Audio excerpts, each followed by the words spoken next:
Está no ar mais um Vale Rural.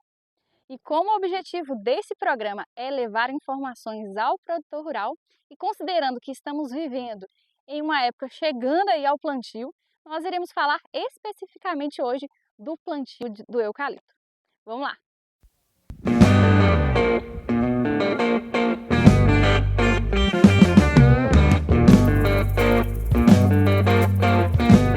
E hoje nós estamos aqui na Fazenda Cascatinha, situada no município de Itamaratiba, e iremos conversar com ele, que é engenheiro florestal e especialista na silvicultura, Luiz Davi. Seja muito bem-vindo ao nosso programa. Olá, Elisa. Olá, pessoal. Quero agradecer já a princípio pelo convite. Estamos à disposição. Vamos falar um pouco sobre algumas questões técnicas do plantio de florestas de eucalipto e vamos trazer um pouco de informação para os telespectadores com relação aos procedimentos para se atingir com sucesso esse objetivo. É isso aí. Então já vamos direto ao assunto. Luiz, para o produtor que quer fazer um plantio de eucalipto, o que é que ele precisa saber primeiro? Primeira coisa que o produtor tem que colocar em mente é que o plantio florestal é uma cultura que depende de nutrientes. Então é necessário conhecer o solo, a disponibilidade de nutrientes que tem o solo que ele vai realizar o plantio, para que ele possa fazer uma adoção correta da quantidade de adubos que serão aplicados durante o plantio e também para a manutenção dessa floresta. E como que eu consigo fazer isso? Olha, a análise de solo ela tem que ser feita por um técnico, certo? Tem que se procurar um responsável técnico, ou um engenheiro florestal, ou um engenheiro agrônomo, ou um técnico em agropecuária, para assessorar esse procedimento e também para que ela possa ser interpretada de forma correta. Sim, bacana. Suponha que eu queira fazer essa amostra de solo, eu consigo ou tem que ser realmente só um técnico especializado? É interessante você procurar um técnico, porque o técnico ele vai fazer a amostragem do solo de forma correta. Tem alguns procedimentos necessários a serem realizados para que essa amostra não venha com informações incorretas, e isso pode levar a falsas interpretações. Sim. E a partir do momento, então, que o técnico ele fez a coleta dessa amostragem de solo, para onde que vai essa amostra? Como que funciona todo esse processo? Após a amostragem de solo no campo, essa amostra ela é colocada em um recipiente adequado, é encaminhado para um laboratório de análise de solo que tenha a certificação para realizar esse procedimento, e após a análise os resultados são encaminhados para o técnico para que ele possa interpretar aquelas informações que foram coletadas. Então aqui mesmo nós estamos num local, né, onde que vai acontecer um plantio, correto? Certo. E suponha que aqui já tenha acontecido então essa amostragem de solo. Aqui dá para a gente, por exemplo, eu vou coletar, dá para coletar só de um lugar só? Tem todo uma técnica para isso? Tem os procedimentos técnicos. Por exemplo, a gente tem uma área que foi mostrada aqui na imagem. O técnico, no processo de amostragem, ele tem que contemplar toda a variação das qualidades do solo que possam ocorrer.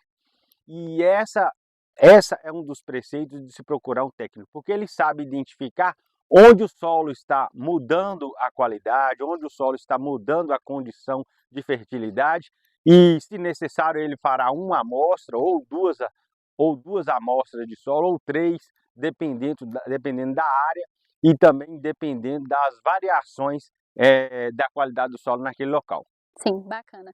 E aí, então a partir do momento que eu fiz essa análise de solo, meu técnico ali, ele já fez a análise, tudo direitinho, e então ele vai me passar a quantidade de adubos ou, enfim, corretivos que eu devo utilizar.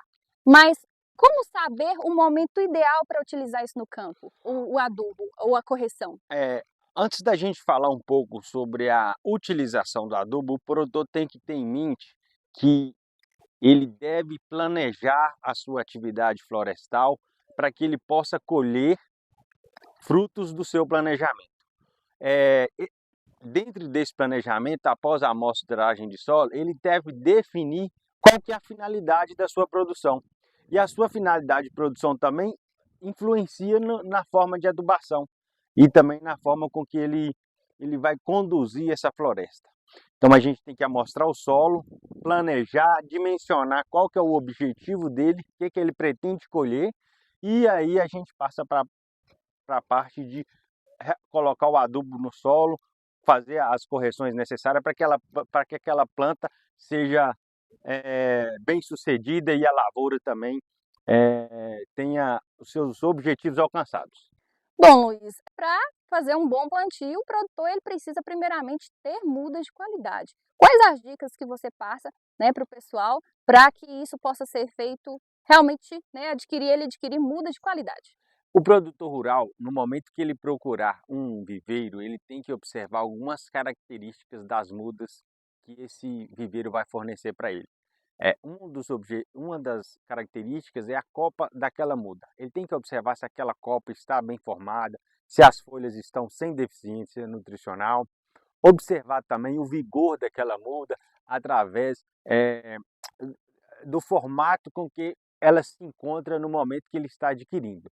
Tem uma característica também que o produtor tem que observar no momento de adquirir suas mudas, é a coloração do sistema radicular. Quando ele adquire mudas por meio de tubete, é só ele tirar o tubete, observar se aquele sistema radicular estiver esbranquiçado, significa que a gente tem raízes novas ali e que é uma muda que está jovem.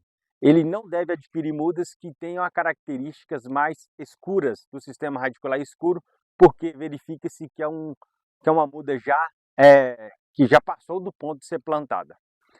Definido o local onde ele vai adquirir as mudas, o produtor ele tem que ter em mente também a finalidade da sua produção florestal.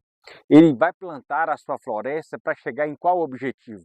Ele vai colher madeira e lenha para fazer carvão, ele vai colher madeira para multiprodutos florestais que envolvem mourões, caibros, estacas, palanques para cerca e estruturas em madeira, ou ele vai plantar a sua floresta destinada à serraria.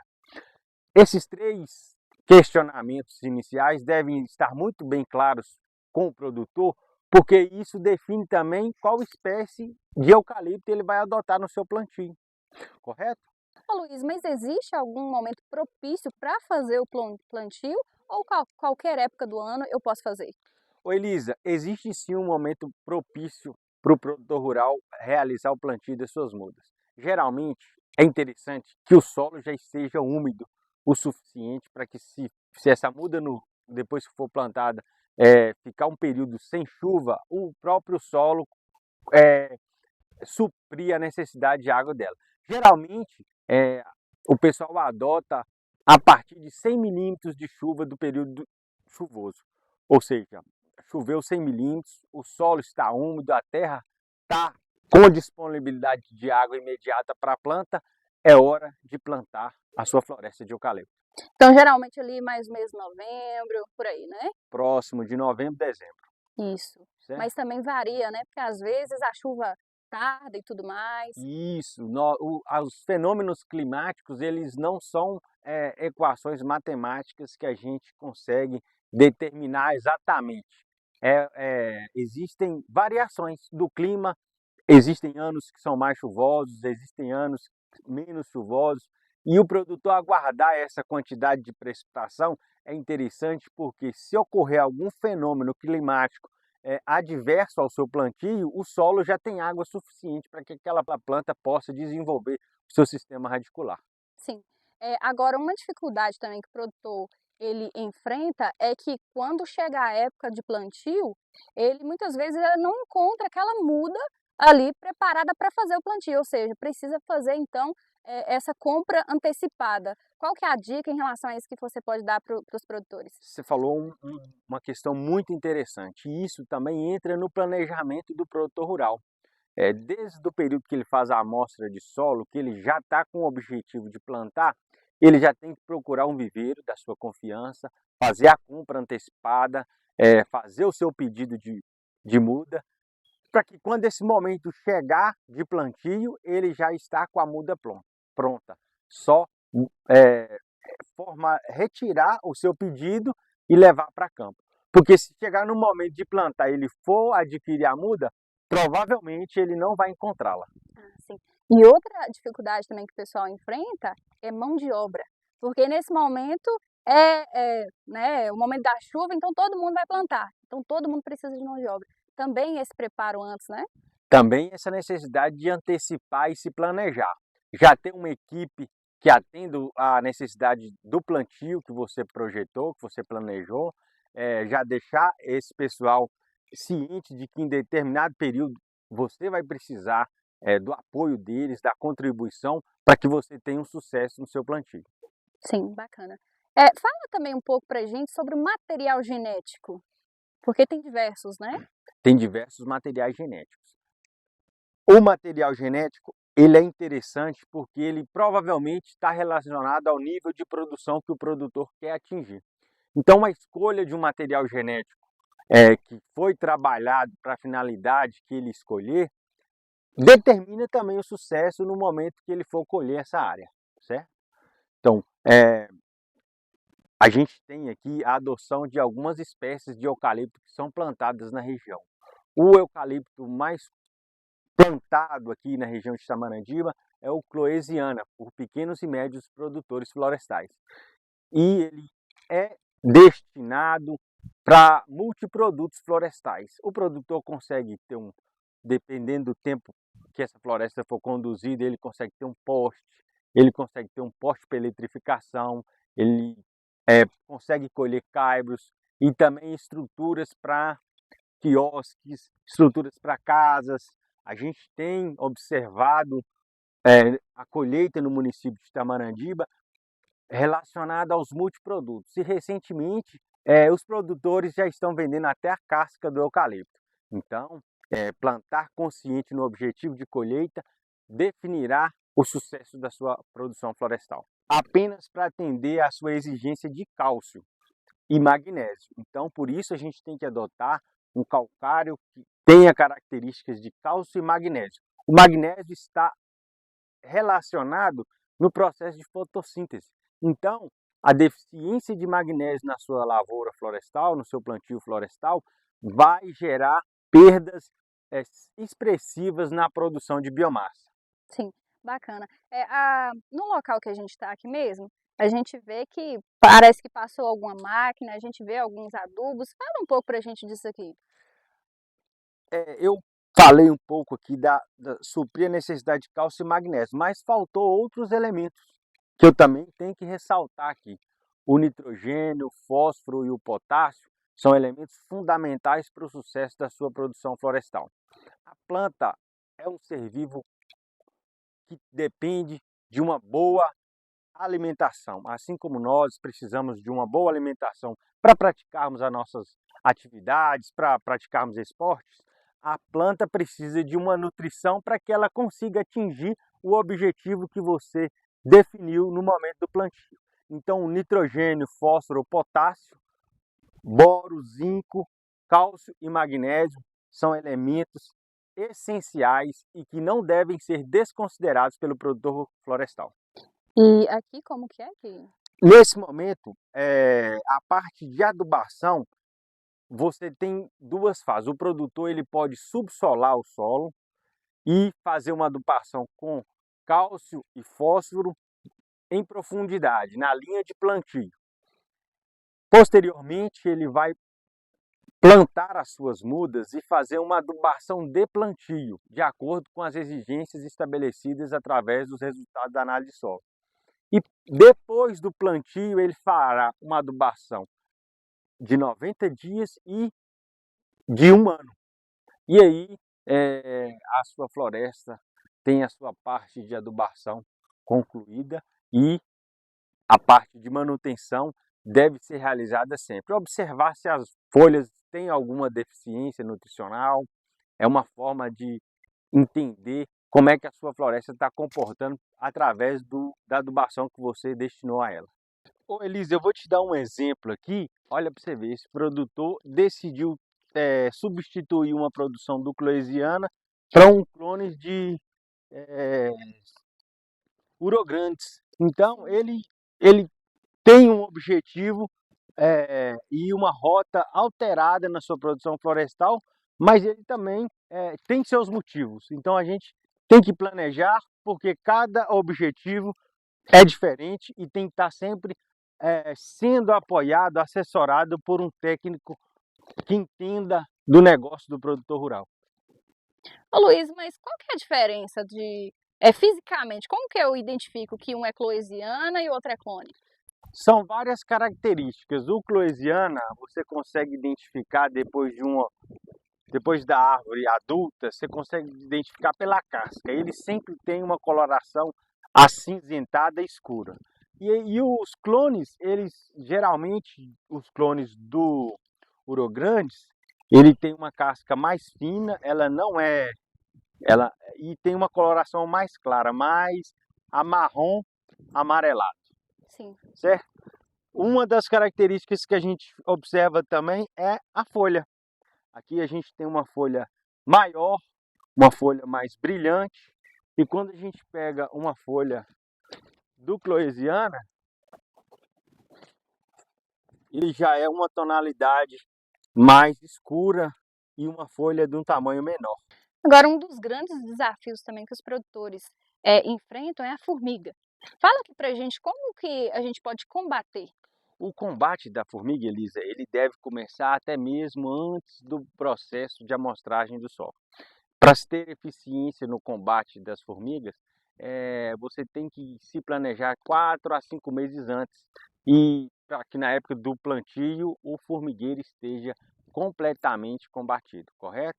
Não é um processo fácil, é uma praga que gera muitos prejuízos no setor florestal e o produtor não pode deixar essa informação passar despercebida, porque se ele tiver um formigueiro ativo nas regiões que ele for fazer o plantio, a formiga, ela praticamente devasta as suas mudas e a muda não tem poder de resposta a esse ataque. Parte legal, Luiz, tem algum licenciamento que o produtor ele precisa fazer? Por exemplo, ele tem uma mata nativa, mas naquele local ele deseja fazer o plantio de eucalipto. Quais os procedimentos ele deve seguir? Esse questionamento, Elise, ele é muito interessante porque é o seguinte: em Itamanadiba nós temos uma característica muito importante. Nós estamos em um município que faz parte da transição da Mata Atlântica para o Cerrado. A conversão de áreas para uso alternativo do solo no bioma da Mata Atlântica, com a finalidade de silvicultura, ele é um pouco mais restrito. O produtor ele vai enfrentar dificuldades para realizar esse procedimento. No Cerrado, a gente ainda tem áreas passíveis de serem convertidas como uso alternativo do solo. E para realizar esse procedimento, ele tem que procurar um técnico para que ele possa fazer um projeto de supressão da vegetação nativa dentro da legislação, para ele não incorrer em multas, para ele não incorrer em suspensão da atividade e para que aquela área não fique embargada, porque o processo de conversão da áreas para plantio, ele é passível de licenciamento. E o produtor, quando anda dentro da legislação, ele só tem a ganhar. Sim.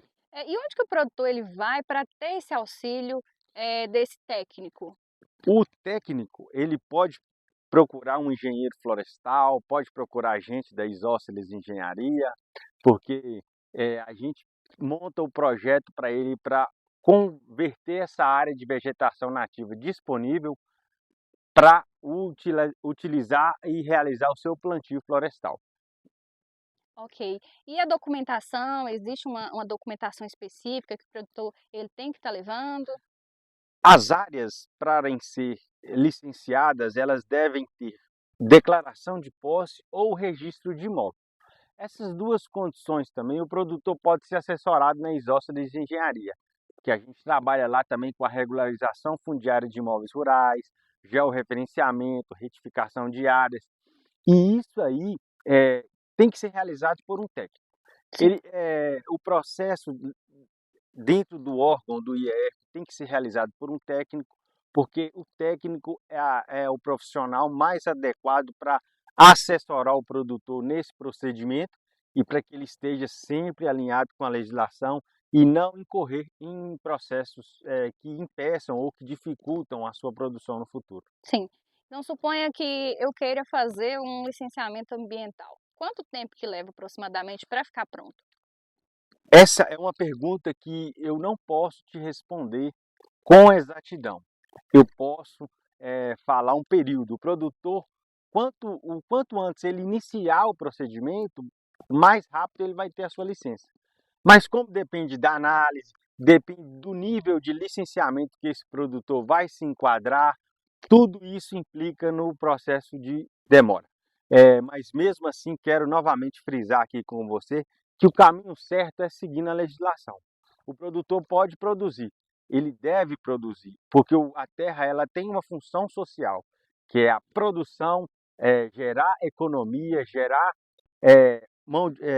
oportunidades de trabalho, e a gente consegue isso no agronegócio e também nós conseguimos isso com os produtores rurais e seguir o processo que define a legislação é, é o caminho de segurança para o produtor rural. Muito bacana. E agora eu deixo para você aqui um espaço para você fazer suas considerações finais. Estamos chegando ao final, né, desse programa. Seu momento. Muito obrigado a todos os espectadores. Quero agradecer a oportunidade, quero agradecer você que ficou nesse vídeo até o final para obter algumas informações técnicas. Eu trabalho aqui em Itamanandiba há muito tempo já, eu sou admirado com o nível de produção florestal que nós temos no município. A gente só está crescendo nos últimos anos e você, produtor rural, produtor florestal, amparar suas atividades com um técnico que esteja alinhado com o mesmo propósito de você, pode melhorar a sua produção florestal. Nós temos que melhorar a produção florestal que a gente já tem através de processos de adubação adequada, manutenção da floresta de forma correta, escolha do material genético adequado para a sua produção. E isso você consegue encontrar na Isósceles Engenharia, procurando o Luiz Davi, procurando a Silmara, o Wesley. Nós somos uma equipe que estamos disponíveis para fazer o sucesso do seu empreendimento florestal. Ok? Muito obrigado. Até uma próxima. É isso aí, pessoal.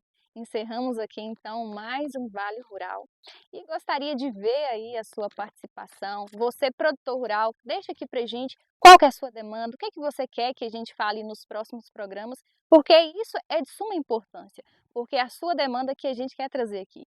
Mais informações, e você também que é produtor rural e tenha algum conhecimento em alguma área do agronegócio e queira transmitir para outras pessoas, entre em contato comigo, porque esse programa é nosso, viu? Esse programa é um espaço de voz a você, produtor rural. Então é isso. Comente aí se ficou alguma dúvida sobre o plantio de eucalipto, deixe nos comentários, deixe também as sugestões para os próximos programas. E é isso aí. Muito obrigada pela participação, nós ficamos por aqui e até o próximo Vale Rural. Fiquem com Deus.